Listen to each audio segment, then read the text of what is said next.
Who has the worst temper? This is this is a leadership summit or an interrogation? Interrogation is the path to leadership. Mild-mannered. No, I think they're both strong, opinionated men, as they should be, and they fight for the things that they believe in. At the time, it seems like the right thing to do. Perhaps sometimes it's avoidable, but...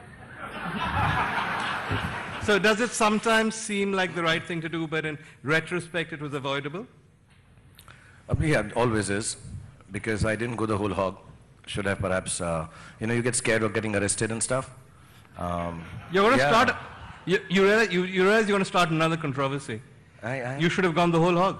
No, I'm sorry, I didn't mean it like that. It sounded a lot like that, sir. Oh, maybe next time. I was actually going to say after this, next time I should go with anticipatory bail and get into fights.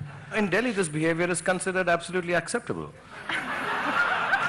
So it's like a Delhi-Bombay thing. Yeah, I mean, you go and you get into a little fight and a little bit maa behan, and yeah, that's... Really, I mean, seriously, I mean, there's tell me one Delhi person here who hasn't said maa behan in some... Rajdeep? No, Rajdeep, does he know something that we don't? Oh, okay. Yeah. See, he said, I've never done it. Suhail, tumne to kya? Oh, Patsy boys. There's something everybody wants to know. Are you at all ashamed by the way you treated Sourav Ganguly? No. No? No. You think you treated him fine? Yeah, absolutely. The way he was humiliated by your team, that was okay? We humiliated him? Yeah, you did. My team did? They should apologize. I didn't. You don't, no regrets, you don't feel bad? I have no regrets at all. I think, it's a sport. And you go on and, the team decides, the coaches decide, and I'm not being diplomatic at all because while coming in the plane, I decided I won't be diplomatic about this. There is that cliche about it being lonely at the top. Are you also an emotional person? Or are you as sort of cool as you appear on camera? I can. Let us. At that top, it is lonely. At this top and all, it's kind of...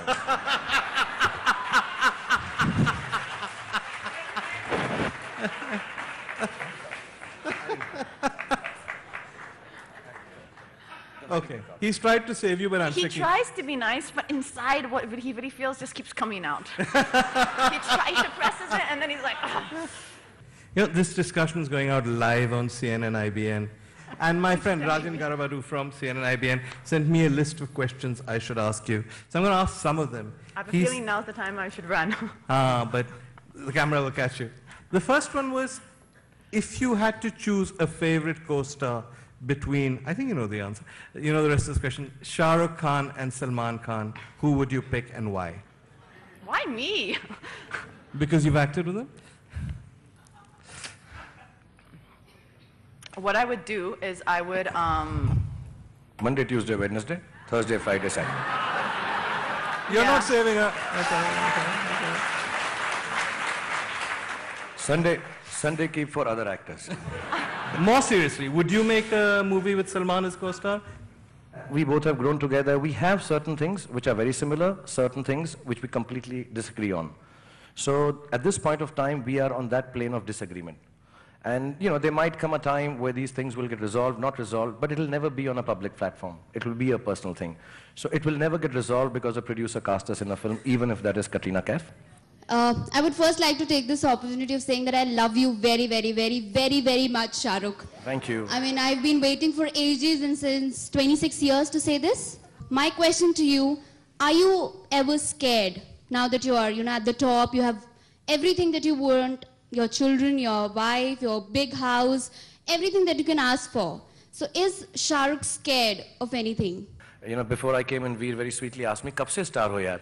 I got a little embarrassed ki jab se paida hua hu tab se star hu yaar. I'm actually in the nicest phase, in the most beautiful phase of my career, and personally and professionally extremely satisfied. If you take away everything from me, khuda na khasta, if you take away my house, except my children, the money, the fame, the name, I still have a lot more remaining with me than I did when I went to Mumbai in 1990.